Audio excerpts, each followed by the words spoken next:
अस्सलाम वालेकुम। आहियां जमशेद ऐं ही वीडियो तैयार कयो आहे 9वीं क्लास जे शागिर्दनि जे लाइ त जीअं हू घर वेठे पंहिंजे सब्जेक्ट जी आसानीअ सां तैयारी करे सघनि। सिंधी लाज़मी 9वीं क्लास लाइ शागिर्दनि लाइ नोट्स जी सिन सलामत किताब घर में थोरनि सां हासिलु कयो आहे।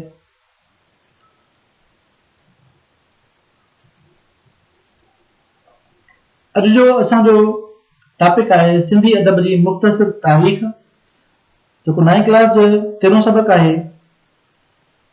सिंधी ज़ुबान हिकु पुराणी ऐं शाहूकार ॿोली आहे। उन जा उहिञाण मुंहं जे दड़े मां बि मिलनि था। अरब शाइरनि ऐं तारीख़दाननि जे तहरीरुनि मूजिबि 9वीं सदी ईस्वी बल्कि उन खां बि अॻु सिंधी ॿोली सिंध में राज हुई। अरबनि जे दौर में क़ुरान शरीफ़ जो सिंधीअ में तर्जुमो थियो। अरबी ॿोलीअ जा केतिरा ई लफ़्ज़ सिंधी ॿोलीअ में कतब अचण लॻा ऐं सिंधी लाइ अरबी रस्मुल ख़त पिणु सिंध ते सुमरन जो दौर 1050 खां 1350 ताईं फैलियल आहे। हिन दौर में भागू भणन शाइर थी गुज़रियो आहे, जंहिं दोदेश चनेसर बाबत रज़मिया कलाम जोड़ियो। हिन ई दौर में इस्माइली मुग़लगन जो कलाम गिनान जे सूरत में मिले थो। हिन दौर जो पीर सदरुद्दीन हिकु नाले वारो शाइर हो। समन जो दौर 1350 खां 1521 में थियो, 21 ताईं हलियो। कन शाइरनि बाबति ख़बर पवे थी त हिननि शाइरनि शेख हमाद असाक आणंगर, शेख अहमद, शेख चूहड़ ऐं मामूई फ़कीरनि जा बेत अहम आहिनि। समन जे दौर में हिन दौर जो मशहूर शाइर काज़ी कादन बि हो, जंहिं जा 100 खन बेत मिलिया आहिनि। अरगुननि जो दौर 1521 खां 1555। हिन दौर में मोहम्मद लखवी, उस्मान एहसानी, मखदूम, नूह सरवर शाह लुत्फुल्लाह कादरी ऐं शाह करीम जहिड़ा शाइर अची वञनि था। हिननि जे कलाम में तसव्वुफ़ ख़ासि मौज़ू रहियो आहे। हिन दौर जो नाले वारो शाइर शाह करीम आहे, जंहिं जा 93 बेत करोड़नि आहिनि। करोड़नि जो दौर 1700 खां 1783 ताईं आहे। सिंधी अदब जी तारीख़ में वॾी अहमियत वारो आहे करोड़नि जो दौर। शाह लतीफ़, शाह अब्दुल लतीफ़ भिटाई हिन ई दौर में थी गुज़रियो आहे। संदसि कलाम जी मजमूए खे शाह जो रिसालो या शाह जो कलाम सॾियो वियो आहे। हिन दौर जे ॿियनि आलिमनि शरई ऐं दीनी मसइलनि ते बि शाइरी कई आहे। उन्हनि आलिमनि में मखदूम ज़ियाउद्दीन, मखदूम अबुल हसन, मखदूम मोहम्मद हाशिम ठटवी आम आहिनि। मखदूम अबुल हसन जो किताब मुक़दमा सलाह मखदूम अबुल हसन जी सिंधीअ जे नाले सां मशहूर थियो।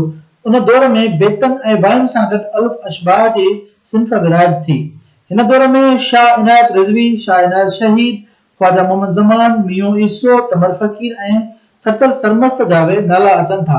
उन खां अलावा ॿियनि शाइरनि में ख़लीफ़ो नबी बख्श, कासिम, जुम्मन चारण, मखदूम अब्दुल भट्टी, मियां सरफराज खान अब्बासी, सादिक फ़कीर, रोहल फ़कीर, मुराद फ़कीर, अब्दुल गरोड़ी ऐं दिलपत लोनई दौर जा अहम शाइर आहिनि।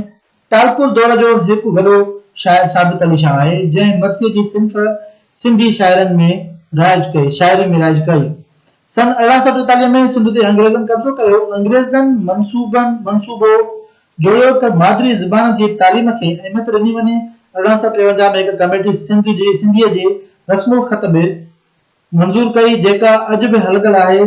अंग्रेज़नि जे दौर में प्रिंटिंग प्रेस क़ाइमु थियूं ऐं दरसी किताब तैयार कया विया। अदबी किताब लिखिया विया ऐं ॿिया किताब तर्जुमो पिणु कया विया।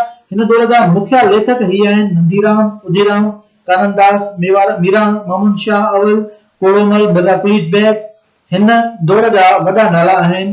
ॿिया अहम नसर नवीस, दियाराम, गिदुमल, नौलराय जेठमल, परसराम, भेरूमल, महरचंद, लालचंद, अमर दिनूमल, दीन मोहम्मद वफ़ाई ऐं अब्दुल हुसैन शाह मूसवी।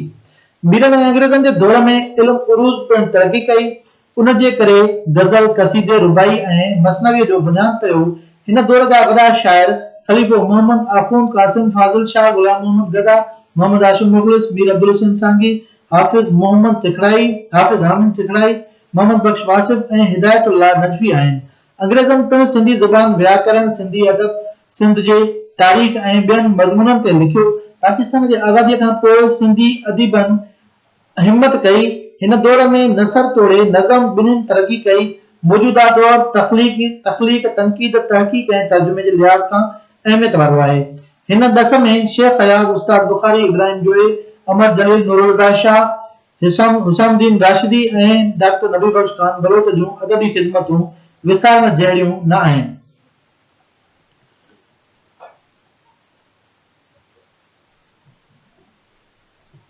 खुलासे खां बाद में हेठनि सवालनि जा जवाब आहिनि।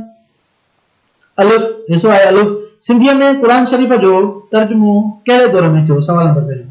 जवाब, सिंधीअ में क़ुरान शरीफ़ जो तर्जुमो अरबनि जे दौर में थियो। सवाल नंबर 9, सिंधीअ में अज़ीम रज़मियो कंहिं जोड़ियो? जवाब, सिंधीअ में रज़मिया शाइरीअ जी शुरूआत बाबू बान नाले शाइर कई। इस्माइली मुग़लिगनि जे कलाम खे छा थो सॾियो वञे? 4 नंबर सवाल आहे। जवाब, इस्माइली मुग़लिगनि जे कलाम खे गिरहन सॾिजे थो। समन जे दौर जो वॾो शाइर केरु आहे? 4 नंबर सवाल। जवाब, समन जे दौर जो वॾे में वॾो शाइर काज़ी क़ादर आहे। 5 नंबर सवाल, करोड़नि जे दौर जो वॾो शाइर केरु आहे? जवाब, करोड़नि जे दौर जो वॾे में वॾो शाइर शाह अब्दुल लतीफ़ भिटाई आहे। मखदूम अबुल हसन जे किताब जो नालो छा आहे? 6 नंबर सवाल आहे। जवाब, मखदूम अबुल हसन जे किताब जो नालो मुक़दमा सलात आहे। 7 नंबर सवाल आहे, सिंधी ॿोलीअ सही माना में जदीद दौर में कॾहिं पेर पातो? जवाब, सिंधी ॿोलीअ सही माना में जदीद दौर में अंग्रेज़नि जे दौर में पेर पातो। 8 नंबर सवाल आहे, सिंधी ॿोलीअ जो हाणोको रस्मुल ख़त कहिड़े साल मंज़ूर कयो वियो? जवाब, सिंधी ॿोलीअ जो हाणोको रस्मुल ख़त अंग्रेज़नि जे दौर में 1853 में मंज़ूर कयो वियो। सवाल नंबर 9 आहे, मौजूदा दौर जे किन बि टिनि जदीद शाइरनि जा नाला लिखो? जवाब आहे, शेख हयात, उस्ताद बुखारी, इमदाद हुसैनी। सवाल नंबर 10 आहे, मौजूदा दौर जे किन बि टिनि कहाणीकारनि जा नाला लिखो? जवाब आहे, नूरुल हुदा शाह, अब्दुल कादिर जूनेजो, अली बाबा। हिसो बे आहे, हेठियां खाल भरियो।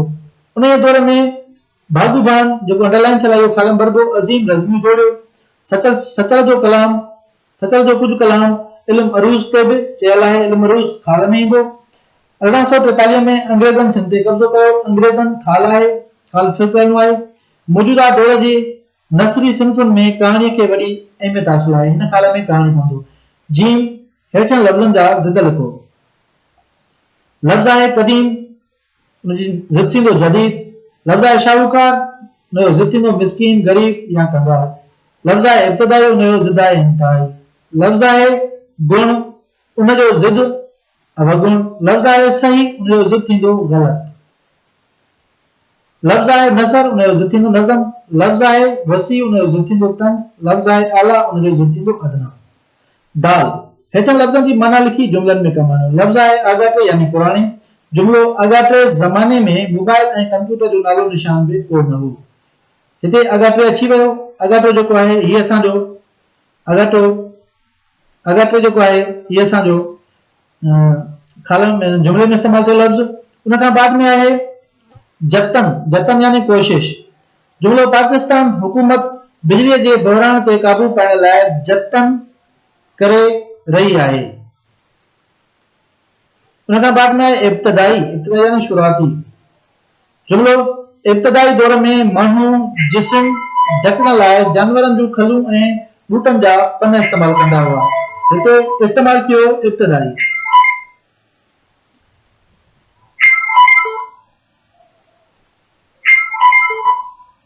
लफ़्ज़ आहे हमअसर यानी संगती साथी। जुमिलो, असांखे पंहिंजे हमअसरनि सां सुठो वर्ताव करणु घुर्जे। लफ़्ज़ आहे गुण यानी ख़ासियत। जुमिलो, कुझु ॿारनि खे पंहिंजनि सुठनि गुणनि सबबु घर तोड़े स्कूल में हर हंधि मान मिलंदो आहे। लफ़्ज़ आहे जदीद, जंहिंजी माना आहे नओं। जुमिलो, कंप्यूटर ऐं मोबाइल साइंस जो जदीद इजादूं आहिनि। लफ़्ज़ आहे वसी, जंहिंजी माना आहे कुशादो यानी वॾो। जुमिलो, थर जो इलाइक़ो वसी एराज़ीअ ते पखिड़ियल आहे। लफ़्ज़ आहे जिदोजहद यानी कोशिश। असां वटि गुरबत, बेरोज़गारी ऐं महांगाई सबबु हर माण्हू सख़्त जिदोजहद करे रहियो आहे। लफ़्ज़ आहे जीवत यानी ज़िंदगी। जुमिलो, अॼुकल्ह वॾा माण्हू ऐं सरकारी कामूरा शिकार करे जंगली जीवत खे सख़्त नुक़सान पहुचाए रहिया आहिनि। लफ़्ज़ आहे नुमायां यानी ज़ाहिर। जुमिलो, शाह अब्दुल लतीफ़ भिटाई जी शाइरीअ में अमन ऐं मोहबत जो पैगाम नुमायां तौर ते ॾिनल आहे। लफ़्ज़ आहे रज़मियो यानी जंगी नज़म। जुमिलो, सुमरन जे दौर में बाबू बान नाले शाइर रज़मियो जोड़ियो। उन खां बाद में अचे थो पियो हिसो हे। लाफ़ानी में ला अॻियाड़ी मिलाए बिटो या मुरकब लफ़्ज़ ठाहियो वियो आहे। ला जी माना आहे नुंहुं।